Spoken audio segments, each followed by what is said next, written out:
Hey, what's up, guys? Welcome back to the vlog. It's It's okay. me, your boy, Jeremy. I'm here with my co host, Aaron, TT Showbiz. We are ready to go. Have I used TT Showbiz I for think you? you've used TT Showbiz already in an episode. No! Ah, that's horrible. It's my favorite one, so I It's a said good it and I one. thought, I bet you I've used this Honestly, before. I don't remember the other ones. TT Showbiz is one of the only ones I remember. And nobody, It's like so good. literally no one else understands right now what you're talking about. They will. They will. Will When we they? have our psych episode, they will understand. Okay, well now you gave it away, but yes. Two Sorry. two thoughts. It's It's not a from vlog, but and my name's not Guster. No, but we move on. So, all right, guys. Um, so it's my turn to ask a question. Um, and so we're gonna hop into it. I'll give you a little bit of context, I think, as to why I'm asking this question. I will also preface this with this is a theology episode. Um, so, Shocker. It's only been two um, episodes since we had one. really? Actually, I I don't thought know, it. but it feels I like was. it. I was to say. I think it's been longer than that. Let I me was check. telling myself it has been. While you give the context, I'll look into it. Yeah. So, um, I recently started a new job. It's super cool. I love the work, but I'm working on a construction site, and that means that the people don't exactly talk theology on lunch break. Um, the they're not Christians. And cool. Like whatever. We're the verse that keeps going through my head is, we're in the world, but we're not of the world. And so that's in John 17. Um and that is my question. Is what does that mean for us to be in the world and not of the world? Because I see some of the ways people think, and I think, okay, that's evidently not biblical. Okay, I go to James, James 4, and James is talking about, he's talking about pride, and he's talking about, where do wars and fights come from among you? This is verse 1 of James chapter 4. Do they not come from the desires for pleasure that war in your members? You lust and do not have. You murder and covet and cannot obtain. You fight and war, yet you do not have because you do not ask. I'm going to fast forward a little bit.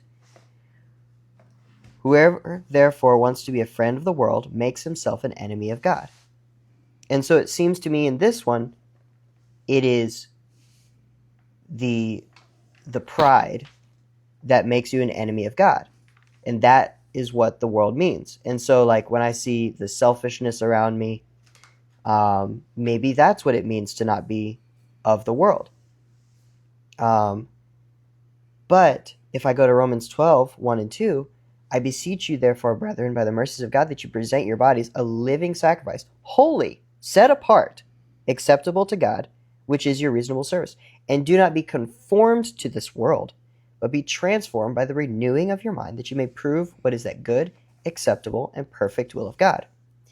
So this, once again, we're talking about be transformed by the renewing of your mind. So it's talking more about the mind, but it seems to also imply some actions. And then in John 17, I think John 17, if anybody wanted to follow along, John 17 is a phenomenal passage because it's Jesus praying for his disciples. And specifically, up to about verse 19, he's praying for the 12. And in verse 20, he transitions and says, I do not pray for these alone, but also for those who will believe in me through their word. And so that's us. Like he continues with a specific prayer for us, for those of us that have accepted Christ now without seeing him.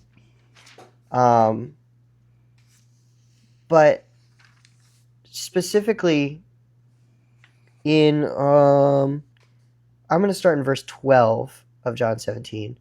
While I was with them in the world, I kept them in your name. Those whom you gave me I have kept. None of them is lost except the son of perdition, that the scripture might be filled.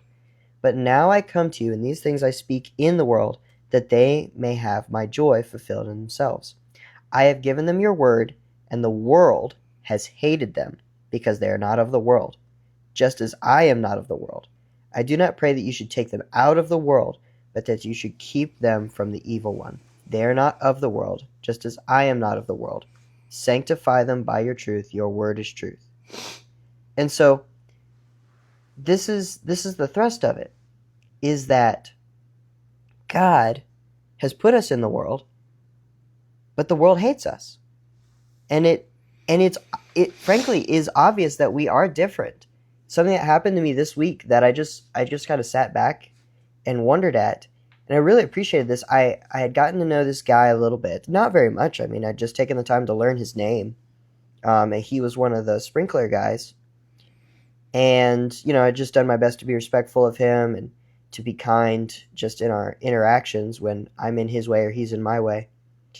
And he came up to me, and he has this massive speaker, like huge, one of the satchel level JBL speakers, and he's playing music on it. And so I have an earbud in, I'm listening to whatever in mine. But he walks up to me and he says, "Are you religious?"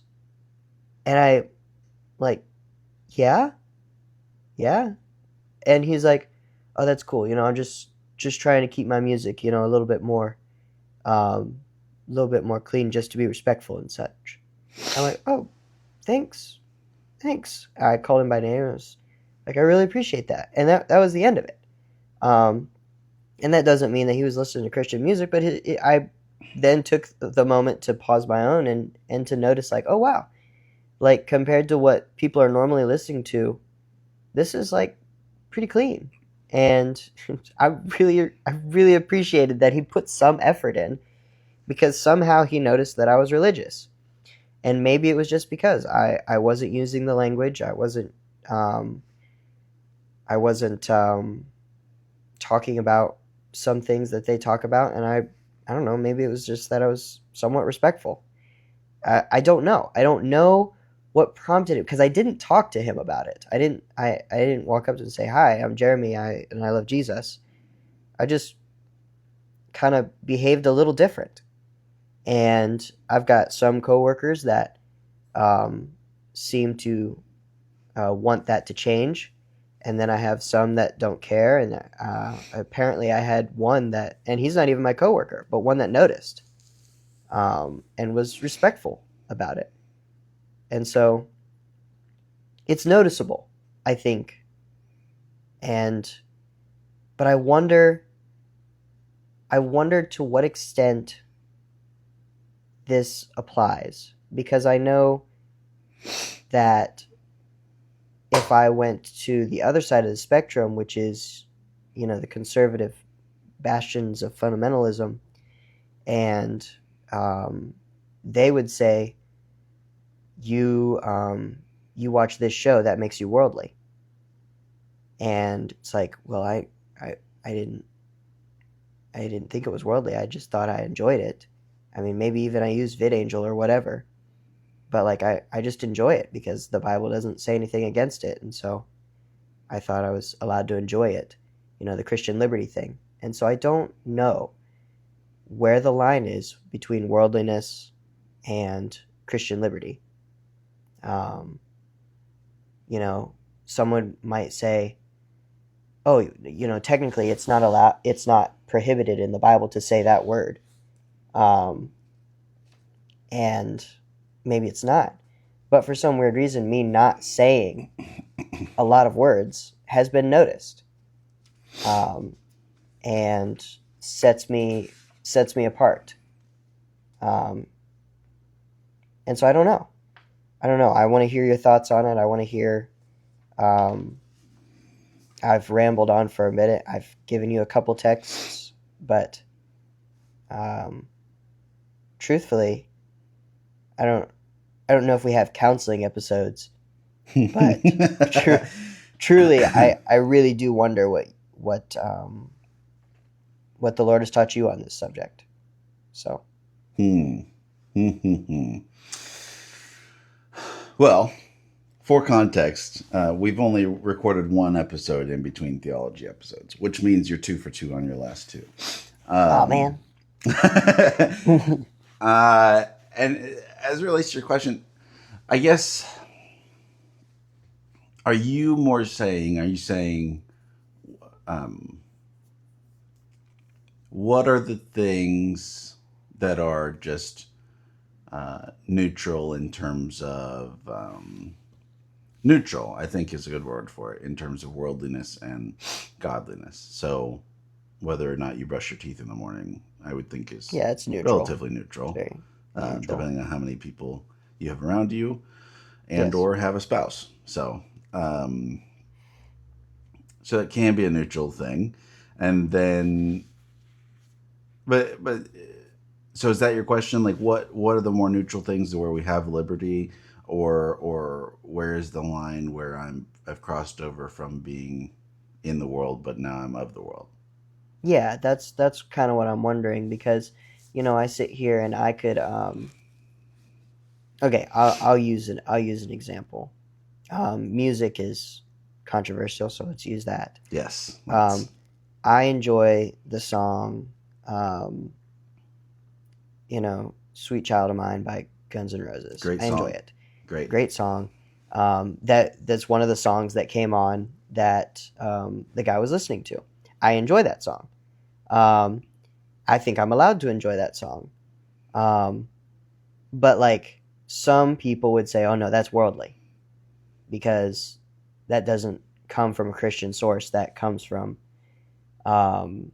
that originated, I suppose, in the world. I mean, Guns N' Roses is not a clean band whatsoever, Mm-mm. and there's They got some nothing pretty really. awful stuff.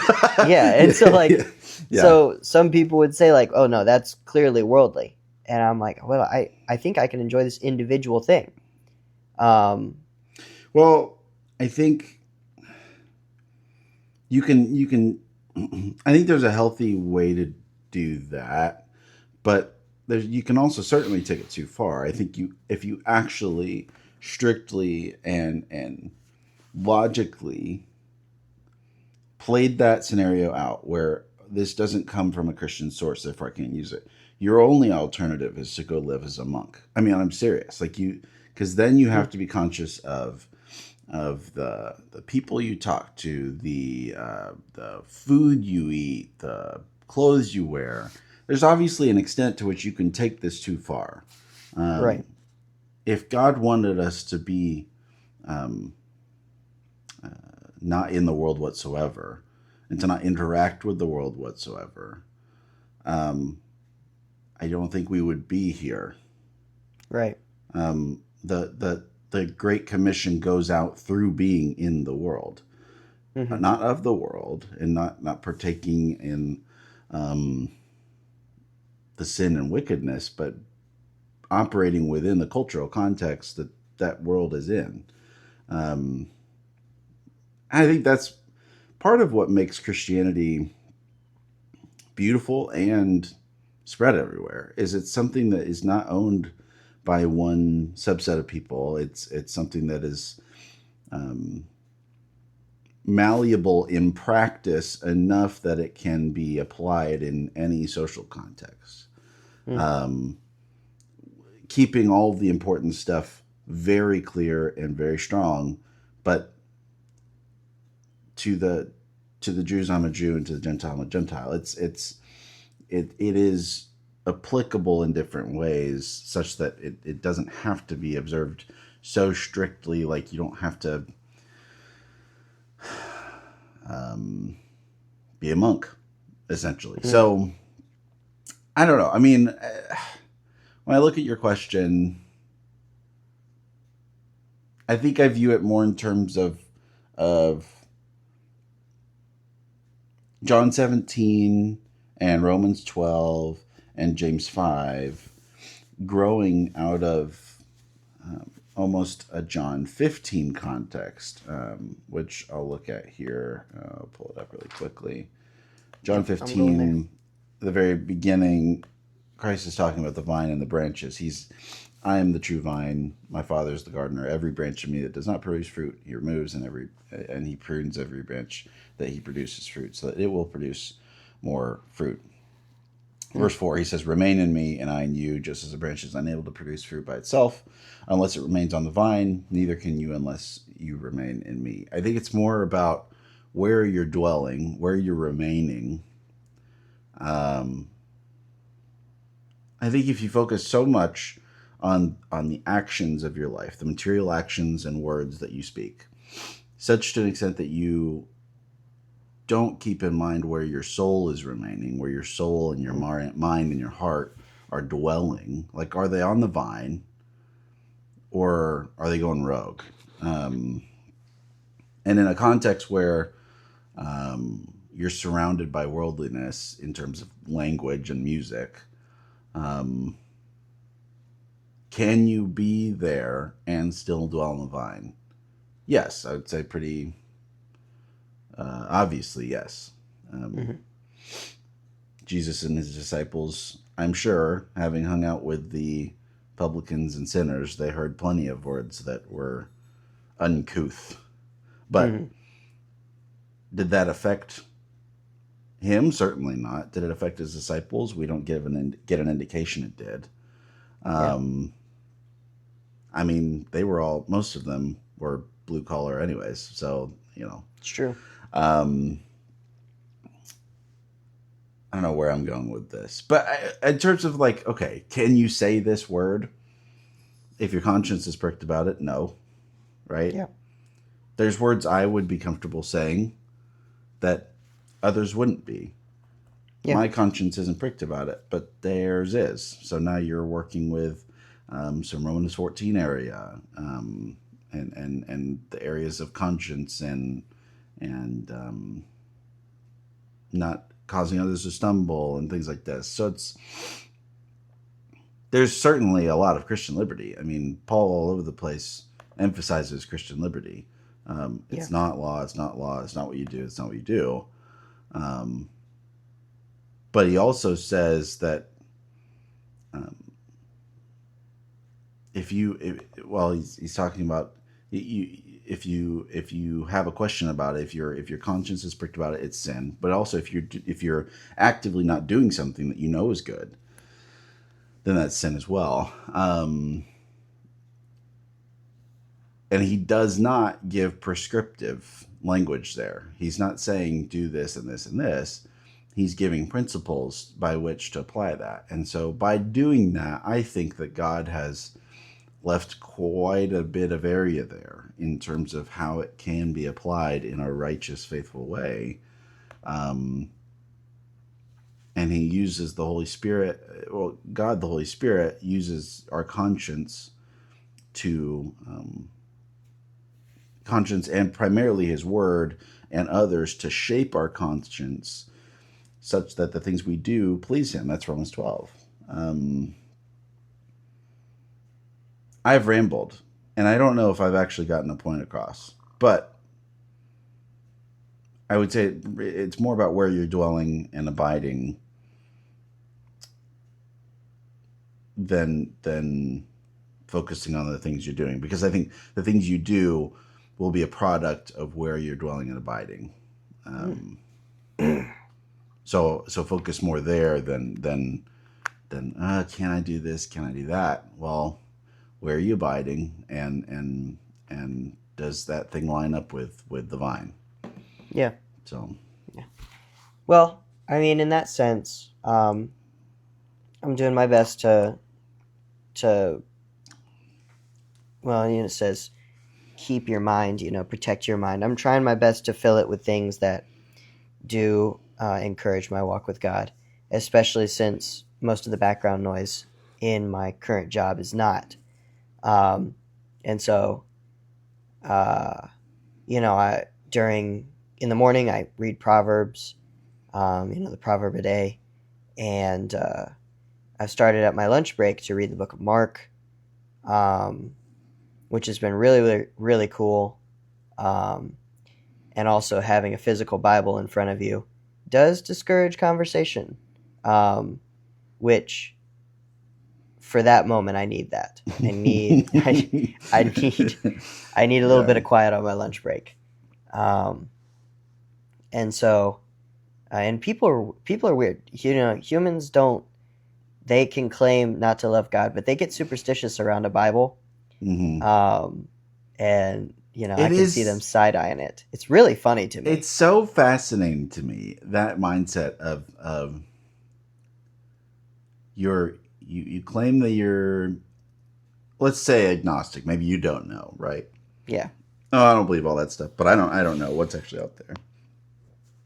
But you're still, I don't understand that mindset though, because like, if you think that there is something there, why are you not spending all your energy and time and thought on it to make sure that yeah, you are getting as much as you can on, figuring out what's what, you know? yeah.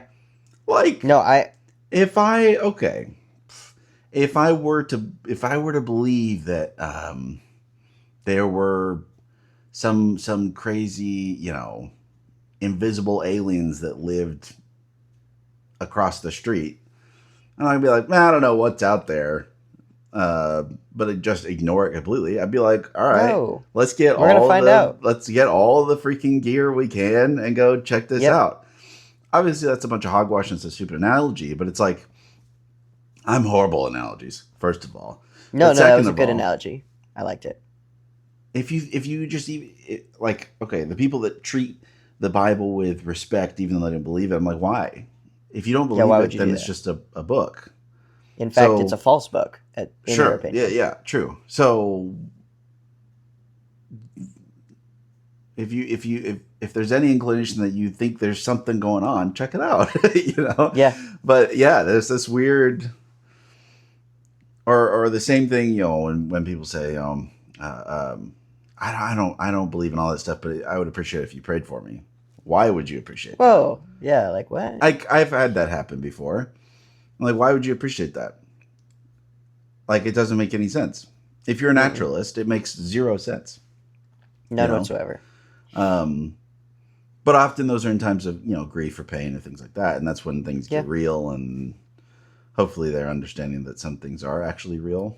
Um, I I don't know this aligns perfectly, but I was listening to a podcast.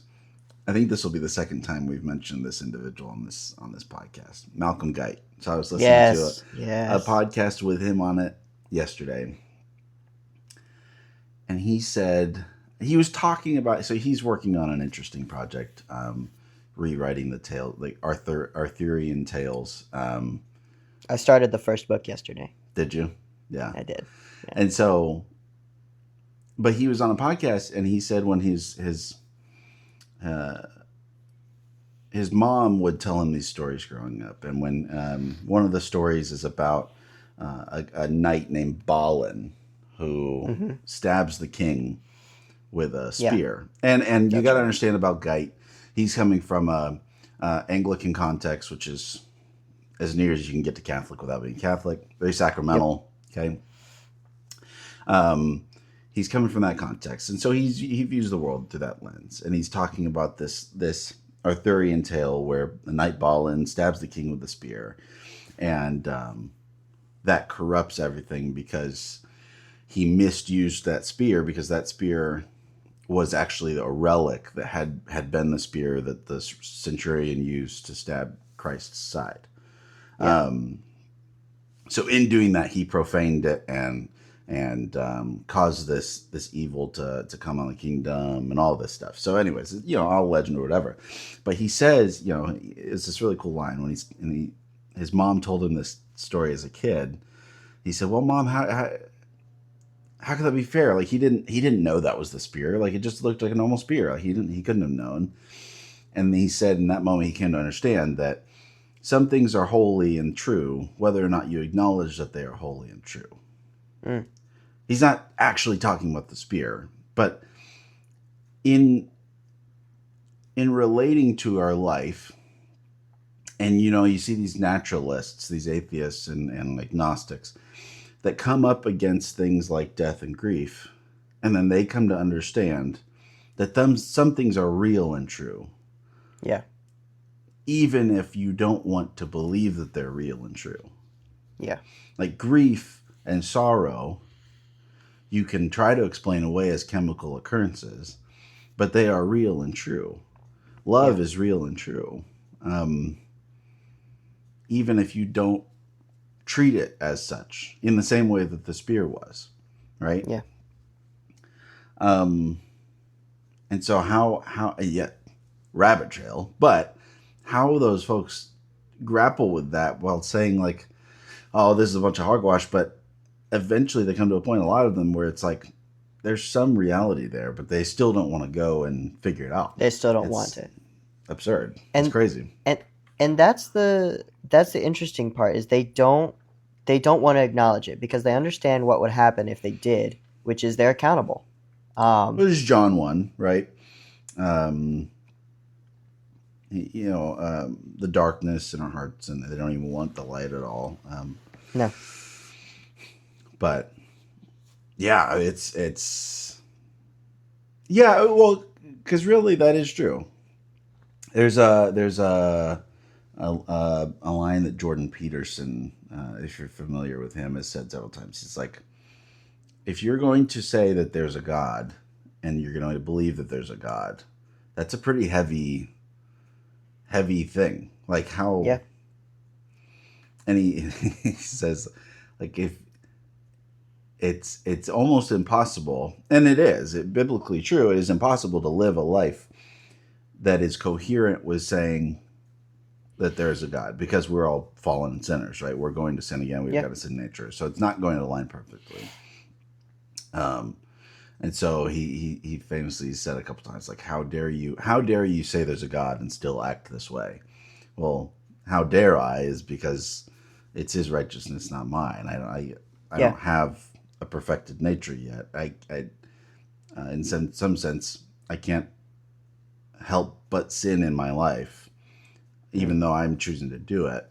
That doesn't mean I can't believe there's a God. Okay, I have rabbit trailed your question, but No, it's do good go on. because truthfully, the reason that a lot of people give me for why they don't choose Christianity as Christians and their hypocrisy, Mm-hmm. and the fact that we sit here and we claim to have the truth, but even the truth that we claim is somewhat inconsistent with how we live our lives. And I think there's a point where it doesn't matter if someone says, well, that's worldly what you just did, or it's like, well, I don't think that's true, and or I think that the Lord has given me freedom to do this. But I hope, especially in the context of the James 4 passage, it seems to me that worldliness, it equals pride, or at least much of it is pride. And so I hope that what is noticed about me is not necessarily my perfection, but my humility. I apologized to some people the other day for something, and I had just been short with them, and frankly, I don't even think I did. I think I was pretty sure I was in the right, and that they were being dinguses, but I still thought, you know what? I think if my goal is for them to notice Jesus in me, and to notice the humility that Jesus gives me. And I don't know. There's a chance that I could be wrong, but regardless, I was short, and so I should apologize for that. Because that's not something they see, ever. Nobody apologizes in my Yeah. workplace. They make excuses. They say, this is why I did it. Or they're just a butt about it. And so I don't know. I don't know if anybody figured that out or noticed or whatever, but I think that it is noticeable that I don't say certain words, and I think that's good. And so I think that some of those actions do um, help with the fact that I'm trying not to be of the world. Um, but I think most of it just has to do with the heart attitude. Um, at least that's what it seems when I read these passages.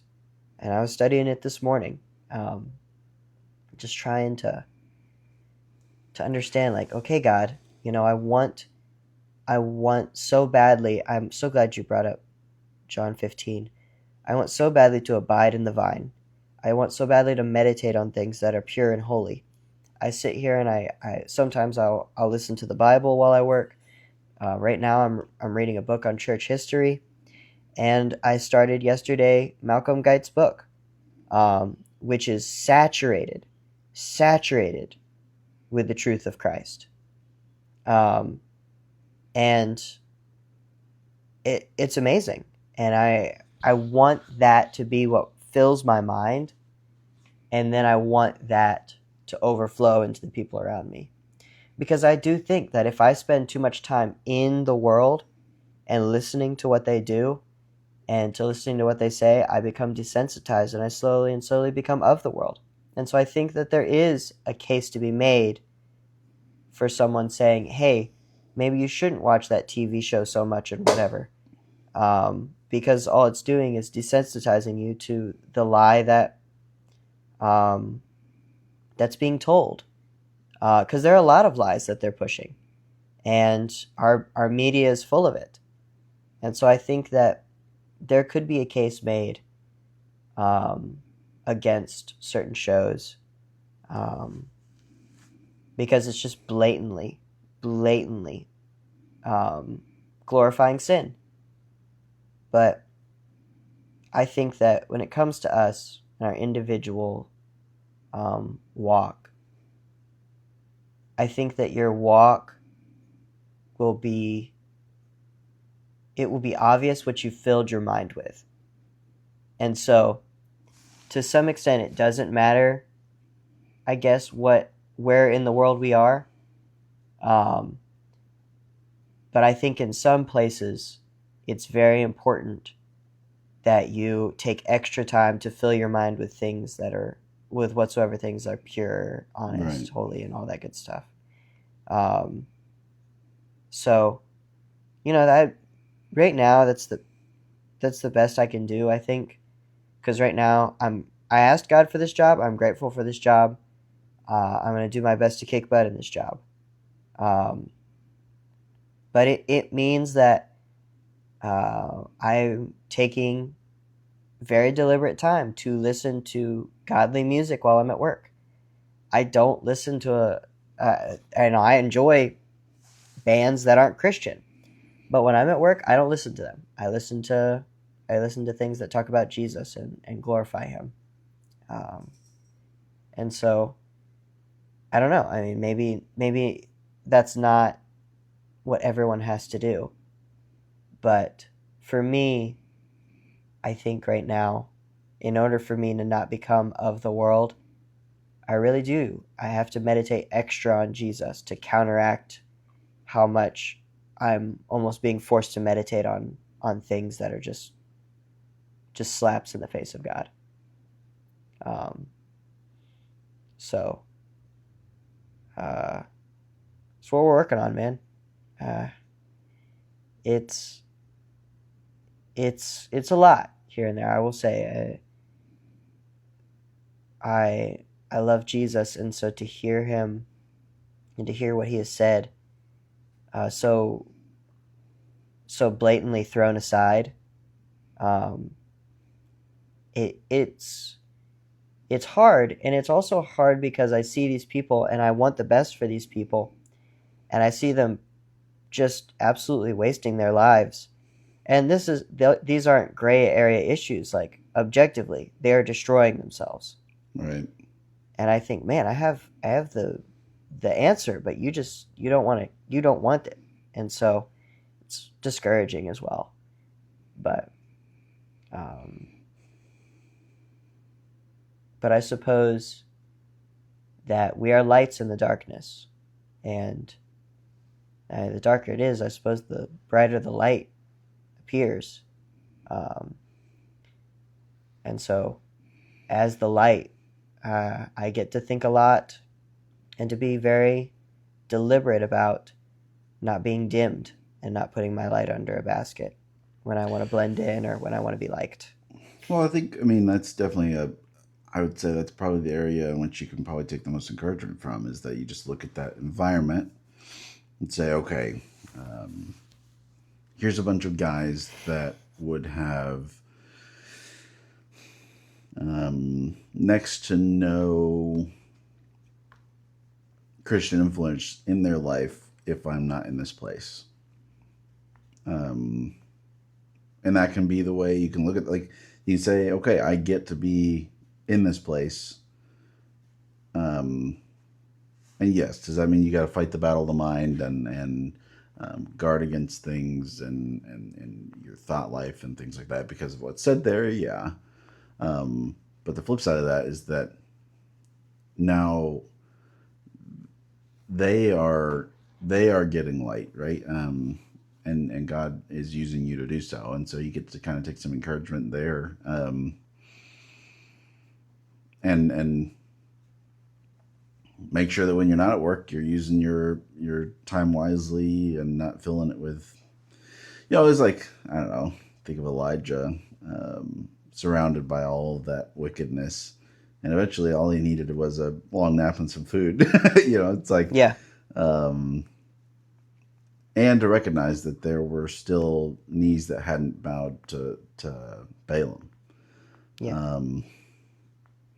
So I don't know. That's a hard situation and not one I can really say I've been in a whole lot. But yeah, I mean, obviously you're new, relatively new in it, and so hopefully, as those folks see you more over time, things get a little better. But we'll see. We shall see. Indeed. What are you? So at the moment, what are you reading? Yeah, so I'm reading The Hobbit. Again, so good. I love it so much. Where are you at? I am just past Riddles. Oh, I just passed out of the frying pan into the fire. Oh, you're a decent Um, ways in then. yeah, I'm a decent Yeah. way in.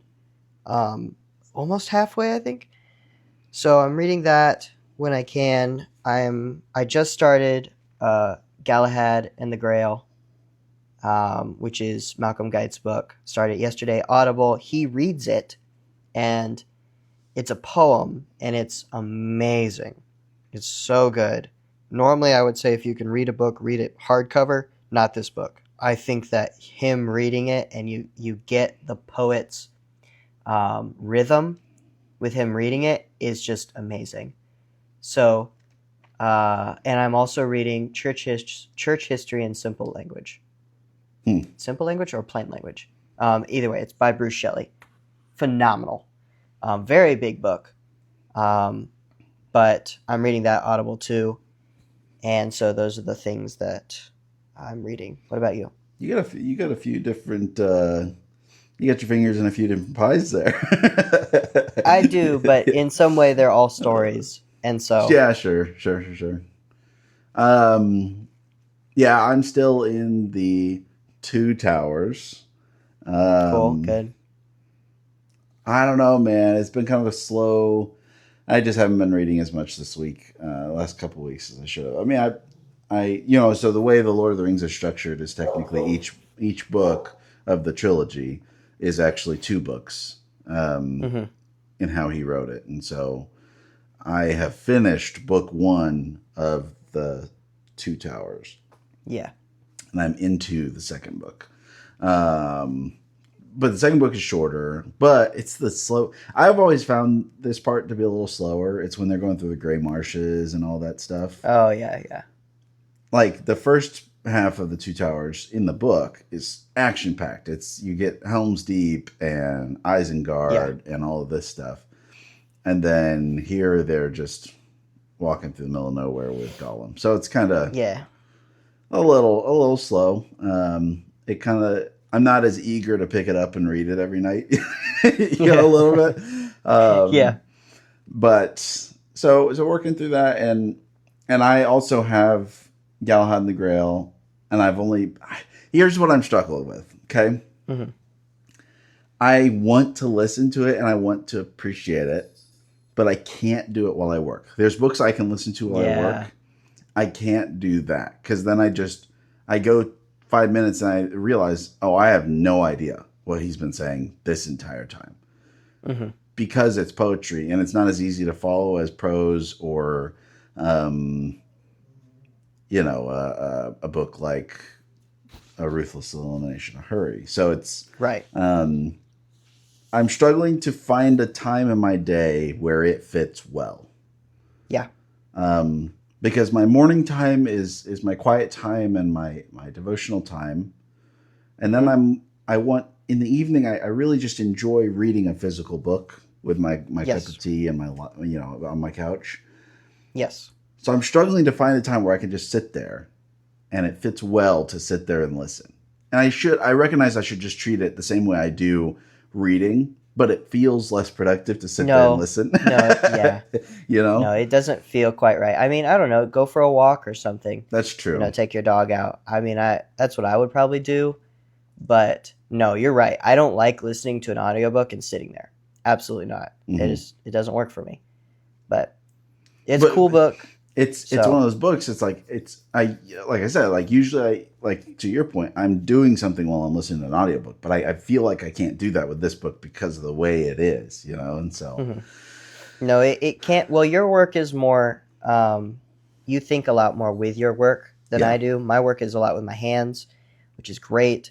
Sure, there's thinking, but right now I'm doing a task for the last 3 days, the same task, and so like wiring the same type of box over and over and over again. dang, And so I'm I love it. It's great because I have so much extra mental space hmm. for the book. But when I go to a more complicated task, I might have to put it down. Yeah. Um, so we'll see. We shall see. But this is good. This was fun. I think we rabbit trailed a couple times. When Um, don't we? but You know, but when don't we? Come on, guys. I It would be recognize we may not inconsistent. be the easiest two people to ever listen to, right? Because we're not the No, most you might be. structured, Yeah. and we Hmm. don't really stay on track. And we go down Nope. a lot of weird analogies and side trails that don't make a whole lot of sense in Nope. terms of Yep. like relating to the initial question. Yes. But we do have a good time doing it. We So have a great time. So Peanut Gallery, if you wanted the end all be all answer, sorry. But we never get hopefully there. You will never find hopefully answers on this podcast, but you'll have a great time. but you will have a good time. We hope. I don't We know. hope. Today, I mean, we have had a few of these episodes that are a little more real, a little more downers, Yeah, but those are good. Those are good. Those they are a are. part of the spectrum of human emotion and reality and life. So it's good Yep. that we talk about them.